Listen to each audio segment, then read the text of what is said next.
Hello students, welcome to our channel study India 24/7। मैं Bhaskar sir आपके साथ एक बार फिर जुड़ चुका हूँ रोटेशनल मोशन का लेक्चर नंबर 3 के साथ। तो दोस्तों, लेक्चर नंबर 2 में हमने स्टार्ट किया था moment of inertia. I hope सबने वो वीडियो देखा होगा और आप सबको मज़ा भी आया होगा। मोमेंट ऑफ इनर्शिया जो मैंने बतलाया था डिफरेंट टाइप्स के ऑब्जेक्ट की, वो आपको याद रखना है। अगर उसमें आपको कोई भी दिक्कत आती है तो आप कमेंट बॉक्स में ज़रूर पूछें, ठीक है दोस्त। तो आज हम लोग पढ़ने जा रहे हैं मोमेंट ऑफ इनर्शिया का ही थोड़ा सा आगे पढ़ेंगे, that is parallel and perpendicular axis theorem. ठीक है, तो दिख रहा है आज हम लोग क्या पढ़ने जा रहे हैं, parallel and perpendicular axis theorem. तो देखो दोस्त, ये जो दोनों थ्योरम है बहुत ज़्यादा इंपॉर्टेंट है। आई रिपीट, ये बहुत ज़्यादा इंपॉर्टेंट है क्योंकि इसको बिना समझे आप कोई भी क्वेश्चन को नहीं बना सकोगे। ठीक है, तो ज़्यादा नहीं, आपको मैं बस 20 से 25 मिनट में आपको ये पूरा parallel and perpendicular axis theorem समझा दूंगा। तो आप बस 20 से 25 मिनट वीडियो पे बने रहें, और अगर आपको वीडियो लास्ट तक पसंद आए तो आप चैनल को सब्सक्राइब करें और लाइक ज़रूर करें और अपने फ्रेंड्स के साथ शेयर भी करें। तो आइए हम लोग स्टार्ट करते हैं इस वीडियो को। तो सबसे पहले देखो समझते हैं परपेंडिकुलर एक्सिस थ्योरम क्या है। ठीक है, देखो आपके पास कोई भी एक बॉडी है, ये एक लैमिना बना हुआ है and these are the axis. ये एक्स एक्सिस है, ये वाई एक्सिस है। ध्यान से पहले ये समझ लो कि ये जो बॉडी है ना, the body is lying in X Y plane. Body किस प्लेन में लाई कर रहा है, तो बॉडी मेरा एक्स और वाई प्लेन में लाई कर रहा है। ठीक है, तो इसके परपेंडिकुलर एक्सिस कौन सा हुआ है, एक्स वाई के परपेंडिकुलर, इस बॉडी के परपेंडिकुलर एक्सिस कौन सा हुआ, जेड, राइट। तो देखो मैं क्या करता हूँ ना, ये लिखता हूँ कि let I X be the moment of inertia along X axis, I Y be the moment of inertia along Y axis. X के अलॉन्ग, अगर मैं बॉडी को एक्स एक्सिस के अबाउट घुमाऊँ तो मोमेंट ऑफ इनर्शिया क्या है दोस्त, आई एक्स। और इस बॉडी को मैं वाई के अबाउट घुमाऊँ तो मोमेंट ऑफ इनर्शिया क्या है, आई वाई। और इसको अगर मैं जेड के अलॉन्ग घुमाऊँ तो जो मोमेंट ऑफ इनर्शिया है वो है आई जेड। ठीक है, तो ये परपेंडिकुलर एक्सिस थ्योरम ये बोलता है कि जो मेरा आई जेड होगा वो होगा आई एक्स प्लस आई वाई। ठीक है, यही है मेरा परपेंडिकुलर एक्सिस थ्योरम जिसको आपको याद रखना है। ठीक है, देखो बॉडी एक्स वाई प्लेन में है तो एक्स और वाई का सम जो होगा, ठीक है, वो मोमेंट ऑफ इनर्शिया किसके इक्वल हो जाएगा, जेड, जो कि जेड इसके क्या है, परपेंडिकुलर है। ध्यान से समझना, देखो इसको आप ऐसा नहीं, इसको रट्टा मार लेना, क्योंकि ना आपको ना ऐसा देगा, देखो यहाँ पर ध्यान से थोड़ा सा ना इसको चेंज कर देगा, ऐसा कि ऐसा एक बॉडी बना दिया। ठीक है, और तुम्हें क्या बोलेगा कि ये मेरा वाई एक्सिस है, ये मेरा जेड एक्सिस है। ठीक है, और इस बार ये वाला जो है ये एक्स एक्सिस है। ठीक है, तो अगर आप ध्यान से देखोगे तो ये जो बॉडी है किस प्लेन में लाई कर रहा है, तो आपको दिखेगा कि बॉडी जो है, बॉडी इज लाइंग इन, ये बॉडी किस प्लेन में बना हुआ है, तो वाई जेड प्लेन में बना हुआ है, वाई जेड प्लेन। और इस बॉडी के परपेंडिकुलर एक्सिस कौन सा है, एक्स, एक्स है ना। तो यहाँ पे क्या हो जाएगा कि जो आई एक्स होगा वो इक्वल होगा आई वाई प्लस आई जेड के। ठीक है, तो जिस प्लेन में बॉडी लाई करता है उन दोनों एक्सिस का जो मोमेंट ऑफ इनर्शिया का सम होगा वो किसके इक्वल होगा, जो इस बॉडी के परपेंडिकुलर एक्सिस है। बात समझ में आ रहा है कैसे है, देखो तो इसको ना हमेशा इस फॉर्म में रट मत लेना। ठीक है, क्योंकि देखो जनरली यही होता है कि एक्स वाई प्लेन में बॉडी लाई करता है और जेड एक्सिस के परपेंडिकुलर होता है, तो जो आई जेड होगा वो I X plus I Y. But थोड़ा सा ना आपको ट्विस्ट करके देगा तो आपको ऐसा फिगर बना के दे देगा। ठीक है, तो आपको हमेशा सतर्क रहना है। ठीक है, ये समझ में आया। देखो मैं आपको एक एग्जाम्पल समझाता हूँ, इसको समझो आप। देखो अगर आप ये समझो, एक एग्जाम्पल हम लोग लेते हैं। देखो अगर मैं एक ये रिंग ले लूँ, ठीक है, ये रहा रिंग, तो रिंग का मैं जरा एक्सिस बना दूँ, ये रहा एक्स एक्सिस और ये रहा वाई एक्सिस। ठीक है, और इन दोनों के परपेंडिकुलर जो ये मेरा डॉट के फॉर्म है ना, जो बाहर के साइड एक्सिस निकल रहा है, देखो ये रहा, इधर देखो एक्स वाई, और जो इसके perpendicular that is Z axis. ठीक है, तो ये मेरा रिंग किस प्लेन में लाई कर रहा है, तो एक्स वाई प्लेन में, राइट सर। तो आप क्या लिखोगे, तो आप ऐसे लिखोगे I Z is equals to I X plus I Y. ध्यान से समझना, ठीक है। देखो हमने लास्ट क्लास में पढ़ा था कि जेड एक्सिस ऐसा एक्सिस जो कि रिंग के परपेंडिकुलर है और उसके सेंटर से पास कर रहा है, तो उसके अबाउट जो मोमेंट ऑफ इनर्शिया होता है वो मैंने रिंग का क्या सिखा रखा था। तो आप बोलोगे एम आर स्क्वायर सिखाया था अगर इसका मास एम है और रेडियस आर है, सिखाया था ना। ठीक, ये देखो जो x और y है, क्या x डायमीटर बन रहा है रिंग का और y भी देखो सेम टू सेम क्या बन रहा है, डायमीटर। ये दोनों डायमीटर है और एक सिमेट्रिक फिगर है। तो जो मेरा IX होगा और IY होगा दोनों इक्वल होगा, क्योंकि देखो IX भी डायमीटर है, IY भी डायमीटर है, ठीक है। तो IX और IY दोनों क्या होगा, सेम। तो मैं IZ के जगह पे रखूँगा MR स्क्वायर और IX और IY बराबर है ना, तो IY की जगह पर भी आप IX रख दो। तो यहाँ से देखो क्या आ जाएगा, MR square is equals to twice IX। तो बताओ दोस्त IX कितना आएगा, तो MR स्क्वायर बाई 2। देखो समझ में आया। अब यही IX और IY दोनों होगा, दोनों तो सेम है ना, तो जो मेरा IX होगा वही मेरा क्या होगा, IY भी होगा, ठीक है। और ये किसको रिप्रेजेंट कर रहा है, ये रिप्रेजेंट कर रहा है डायमेट्रिकल एक्सिस को। ध्यान से समझना, x और y इस रिंग का क्या है, डायमीटर है। तो अगर आपसे पूछा जाता है कि रिंग का मोमेंट ऑफ इनर्शिया बनाइए परपेंडिकुलरली, जो कि एक्सिस है उसका परपेंडिकुलर, जो सेंटर से पास कर रहा है, तो उस केस में मोमेंट ऑफ इनर्शिया क्या होगा, एम आर स्क्वायर। और अगर डायमीटर के अबाउट पूछा जाए तो डायमीटर के अबाउट कितना हो जाएगा दोस्त, एम आर स्क्वायर बाई 2। बात समझ में आई कैसे यूज किया हमने परपेंडिकुलर एक्सिस थ्योरम को। ओके, और मैं एक फिर से एक एग्जांपल लेता हूँ डिस्क का। देखो यहाँ पे, ठीक है, एक डिस्क बनाते हैं हम लोग। ये रहा डिस्क, ठीक है, दिस इज डिस्क। फिर से मैं इसको एक्स एक्सिस ले लेता हूँ, ये रहा मेरा वाई एक्सिस, और जो इसके परपेंडिकुलर एक्सिस है दैट इज जेड एक्सिस। तो हम लोग डिस्क का ना सीखे थे moment of inertia M R square by 2, but वो किस एक्सिस का अबाउट होता था मैंने बताया था। तो मैंने बताया था कि जो डिस्क के परपेंडिकुलर एक्सिस होता है और सेंटर से पास करता है, तो डिस्क के परपेंडिकुलर एक्सिस और सेंटर से पास करने वाला एक्सिस कौन सा है, जेड एक्सिस। तो जेड का अबाउट क्या होगा, एम आर स्क्वायर बाई 2। और according to perpendicular axis theorem क्या हम ऐसा लिखेंगे, I Z is equals to I X plus I Y. यहाँ पे भी बताओ आई एक्स और आई वाई आपस में बराबर होगा, क्योंकि दोनों क्या है, डायमीटर है डिस्क का। तो यहाँ पे आप रखो M R square by 2। Similarly ये दोनों बराबर है, तो इसको मैं ऐसे लिख दूँ ट्वाइस आई एक्स। तो बताइए आई एक्स कितना आ जाएगा, एम आर स्क्वायर बाई 4। और यही मेरा आई वाई भी होगा। और ये एक्स और वाई किसको रिप्रेजेंट कर रहा है, तो ये सब रिप्रेजेंट कर रहा है डायमेट्रिकल एक्सिस को।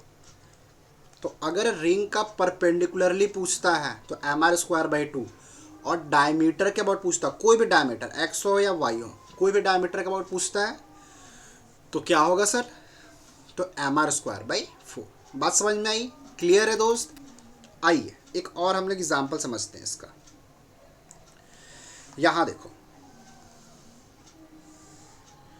अगर मैं एक स्क्वायर लैमिना लूँ, ठीक है, इस टाइप का स्क्वायर लैमिना लूँ, ये स्क्वायर लैमिना है,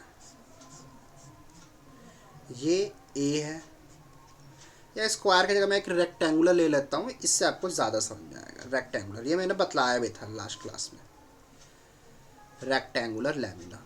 ये ए है और ये मेरा बी है, ठीक है दोस्त। देखो ध्यान से समझोगे, ये मेरा आई एक्स है और ये मेरा आई वाई है। देखो आपको मैंने सिखाया था कि अगर ये एक्सिस की बात की जाए, ये देखो जो लैमिना है ये एक्स वाई प्लेन में है, ठीक है।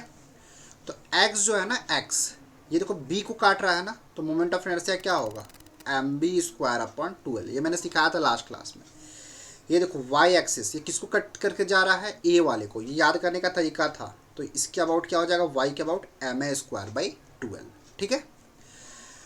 अब इसके परपेंडिकुलर एक्सिस है, देखो ये जेड एक्सिस, इसको जिसको मैं डॉट से दिखा रहा हूँ, जो कि ऐसे बाहर की साइड है, जेड एक्सिस, ठीक है। इस लैमिना के बाहर की साइड है वो जेड एक्सिस है। तो आई जेड कितना होगा, तो आप बोलोगे अभी मैंने सिखाया कि आई जेड क्या होता है, परपेंडिकुलर एक्सिस थ्योरम के accordingly I X plus I Y, क्योंकि बॉडी एक्स वाई प्लेन में लाई कर रहा है, तो जो जेड होगा वो एक्स और वाई का सम होगा। तो आप क्या करोगे, दोनों का सिंपली सम कर दोगे। ये फॉर्मूलाज मैंने लास्ट क्लास में डिस्कस भी किया था। अब समझ में आ रहा है कैसे हमने लिखा था लास्ट क्लास में, ठीक है, क्लियर है, बात समझ में आई परपेंडिकुलर एक्सिस थ्योरम को कैसे यूज़ करना है आपको। ओके, देखो जो नेक्स्ट थ्योरम हम लोग पढ़ने जा रहे हैं that is parallel axis theorem. अब देखो यार, ये परपेंडिकुलर एक्सिस थ्योरम और पैरेलल एक्सिस थ्योरम आपको दोनों साथ में यूज करना आना चाहिए कि क्वेश्चन में दोनों साथ में कैसे यूज करेंगे, वो सब मैं सिखाऊंगा। पहले आप पैरेलल एक्सिस थ्योरम को समझिए, ठीक है। देखो ये भी एक सिंपल सा थ्योरम है। इसके अकॉर्डिंगली क्या है कि अगर एक बॉडी है और इसका सेंटर ऑफ मास इस पॉइंट पे लाई कर रहा है, तो जो ये एक्सिस है, ये एक्सिस, ठीक है, जो कि सेंटर ऑफ मास से पास कर रहा है, उसके अबाउट इस बॉडी का जो मोमेंट ऑफ इनर्शिया है that is I com. I com मतलब क्या हो गया, moment of inertia about centre of मास। तो अगर मैं इस सेंटर ऑफ मास वाला जो एक्सिस है ना, इसके पैरेलल, ध्यान से बोल रहा हूँ, इसके पैरेलल अगर मैं एक एक्सिस ड्रॉ करूँ इसके पैरेलल, ठीक है, डी डिस्टेंस पैरेलल, ठीक है, ये एक्सिस और ये एक्सिस पैरेलल है। सपोज देखो ये बॉडी है, ठीक है, ये इसका सेंटर ऑफ मास, तो ये एक्सिस जो है सेंटर ऑफ मास से पास कर रहा है, तो ये आई कॉम वाला एक्सिस हो गया। अब इसके पैरेलल सपोज इतना ये डी डिस्टेंस देखो, ये है और ये है, ये देखो आपस में ये एक्सिस और ये एक्सिस पैरेलल है ना, ठीक है, तो ये और ये पैरेलल है और सेंटर ऑफ मास वाले एक्सिस से कितना दूरी पे है, डी डिस्टेंस दूर है, देखो डी डिस्टेंस, ठीक है। तो जो ये एक्सिस के अबाउट मोमेंट ऑफ इनर्शिया होगा वो क्या होगा, that is equals to I centre of mass plus M D square, ठीक है। यहाँ पे एम क्या है, इस बॉडी का मास। इसका सिंपल सा मतलब है कि अगर हमको सेंटर ऑफ मास के अबाउट मोमेंट ऑफ इनर्शिया पता है, सेंटर ऑफ मास वाली एक्सिस के अबाउट, तो उसके पैरेलल अगर एक्सिस देखेंगे, ये दोनों एक्सिस आपस में क्या है, पैरेलल, उससे कोई भी पैरेलल एक्सिस देखोगे ना डी डिस्टेंस दूर, तो आपको कैसे मोमेंट ऑफ इनर्शिया निकालना उस एक्सिस के अबाउट, तो सिंपली उसमें क्या करना है, एम डी स्क्वायर ऐड कर देना है, ठीक है। देखो मैं आपको एक और कंसेप्ट यहाँ पे सिखला देता हूँ, ठीक है, कि जो आपका आई होगा, I is minimum about centre of mass. Important line है, क्यों लिखा मैं, क्योंकि आप खुद देखोगे अगर आप किसी भी एक्सिस के अबाउट निकालोगे जो कि सेंटर ऑफ मास से डी डिस्टेंस दूर है, तो आप उसमें हमेशा क्या करोगे, एम डी स्क्वायर ऐड करोगे, ठीक है। तो ये जो आई है, ये आई सी ओ एम से तो बड़ा ही हो जाएगा, बोलो नहीं हो जाएगा बड़ा, राइट सर। तो जो आपको मिनिमम मोमेंट ऑफ इनर्शिया मिलेगा वो हमेशा किसके अबाउट मिलेगा, तो वो हमेशा आपको सेंटर ऑफ मास के अबाउट मिलेगा, याद रखोगे, ठीक है, कि मिनिमम मोमेंट ऑफ इनर्शिया किसके अबाउट मिलता है, सेंटर ऑफ मास। देखो इसका यूज कैसे करते हैं मैं आपको सिखलाता हूँ एक क्वेश्चन के थ्रू। देखो यहाँ पे एग्जांपल लेते हैं, देखो एक थिन रॉड है, ठीक है, एक पतला सा रॉड है, आपको सिखलाया गया था लास्ट क्लास में, मैंने सिखाया था कि क्या सेंटर ऑफ मास के अबाउट एक्सिस देखें, ठीक है, ये सेंटर ऑफ मास वाला एक्सिस है, तो इसके अबाउट जो मोमेंट ऑफ इनर्शिया होता था वो क्या होता था, एम एल स्क्वायर बाई 12। यहाँ पे एम और एल, एम मास है, एल इसका लेंथ है। ये बताओ इस एक्सिस को मैं जानता हूँ एम एल स्क्वायर बाई 12, अगर मेरे को इसके अबाउट इंटरेस्ट है निकालने में कि मोमेंट ऑफ इनर्शिया क्या होगा, ऐसा एक्सिस जो कि इसके एंड से पास कर रहा है, जैसे ये रॉड है ना, ये हो गया सेंटर ऑफ मास वाला, और ये हो गया, ऐसे मैं घुमा रहा हूँ ऐसे, एंड वाला एक्सिस। तो ये बताओ ये सेंटर ऑफ मास और ये एंड वाला एक्सिस आपस में पैरेलल है, और ये जो डिस्टेंस है ये डी कितना होगा बताओ, ये पूरा एल लेंथ है, तो ये हाफ कितना होगा बताओ, एल बाई 2। तो ये आई आप कैसे निकालोगे, तो आप आई निकालोगे I C O M plus M D square.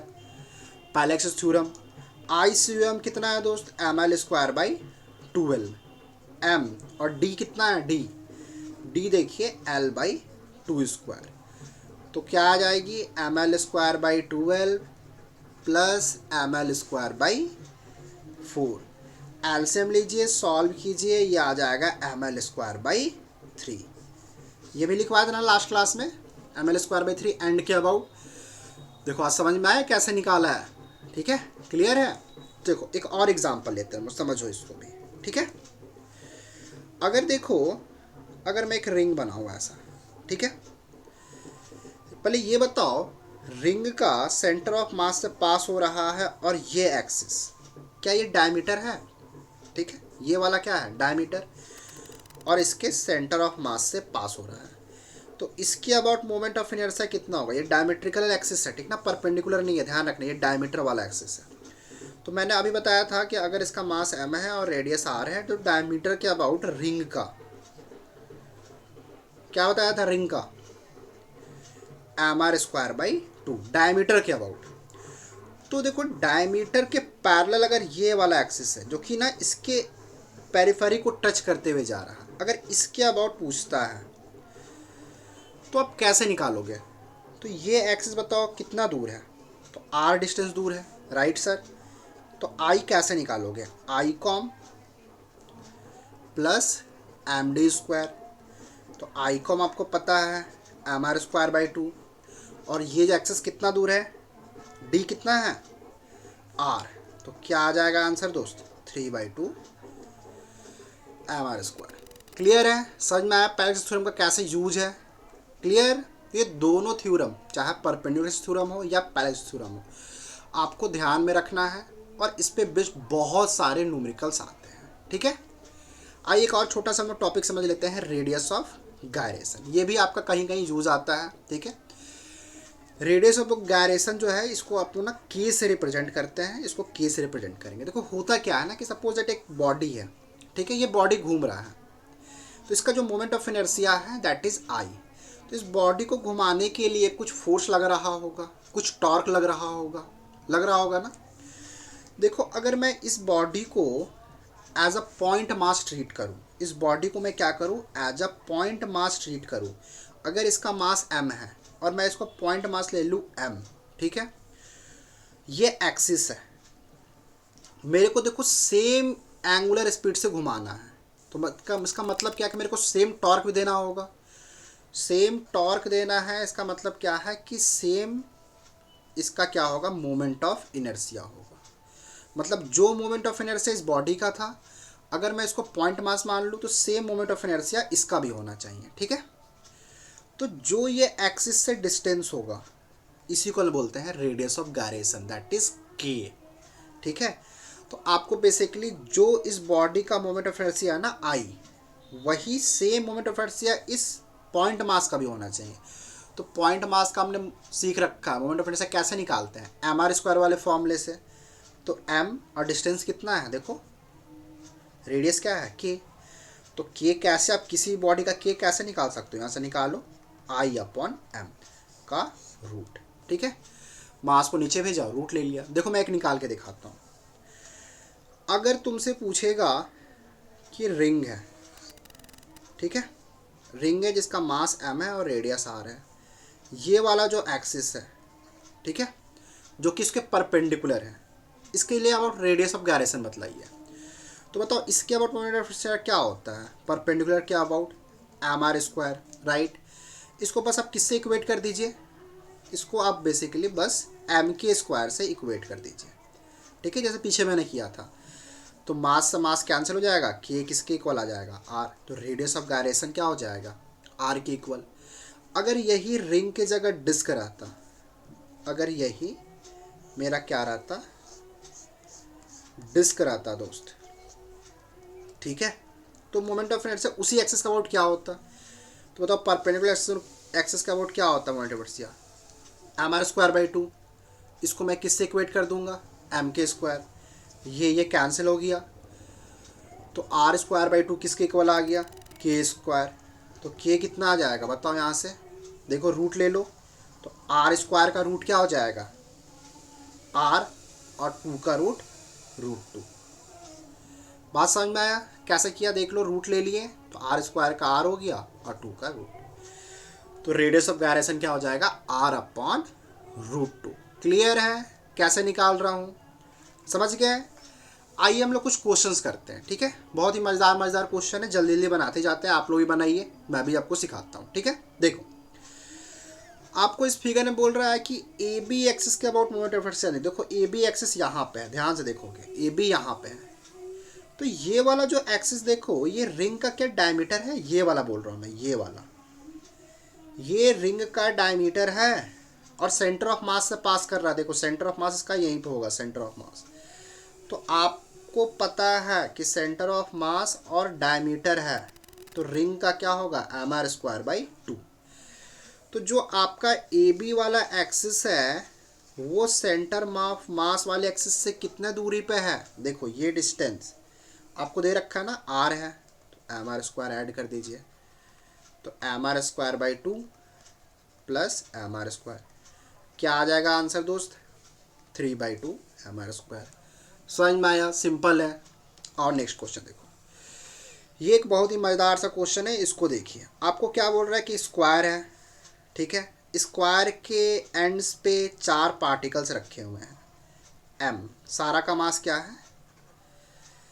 m। पूछ क्या रहा है? रेडियस ऑफ गायरेशन बताइए perpendicular to the square and passing through centre. मतलब सेंटर ये हो गया और परपेंडिकुलर एक्सिस ये वाला एक्सिस हो गया, ठीक है दोस्त?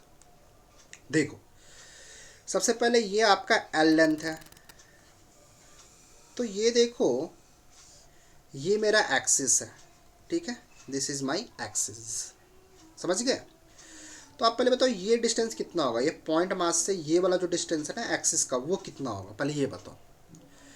तो आप बताओ क्या ये पूरा डिस्टेंस डायगोनल √2l होगा?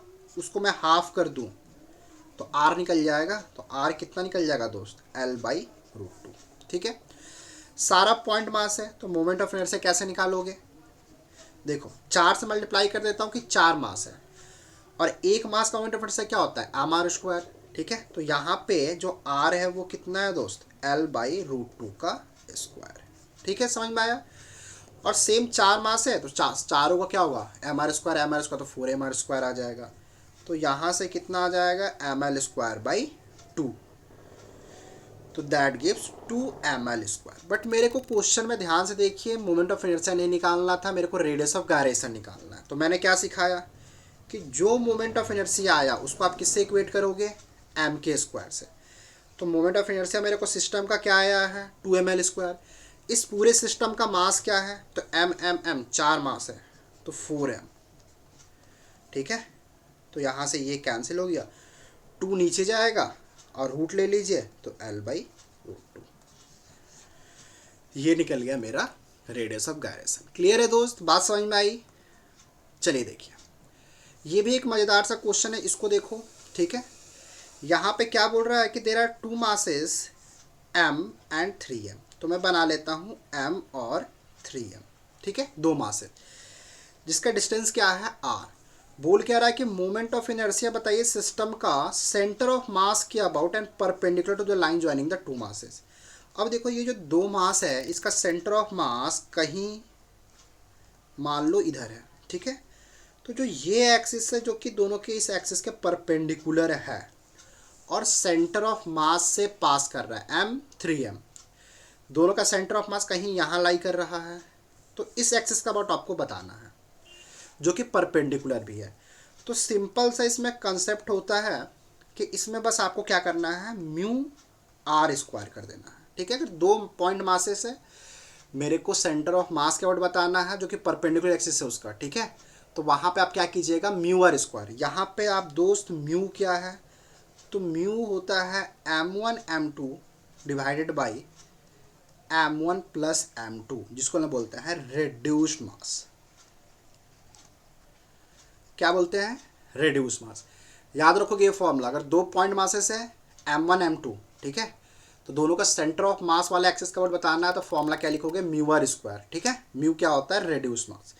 तो इस फिगर का होता है ये रेड्यूस मास क्या होगा? 2 मास है ना m 3m, तो m इंटू 3m। नीचे क्या करोगे, इसको ऐसे ऐड करके लिखोगे, तो यहाँ से कितना आ जाएगा, रिड्यूस मास 3/4m।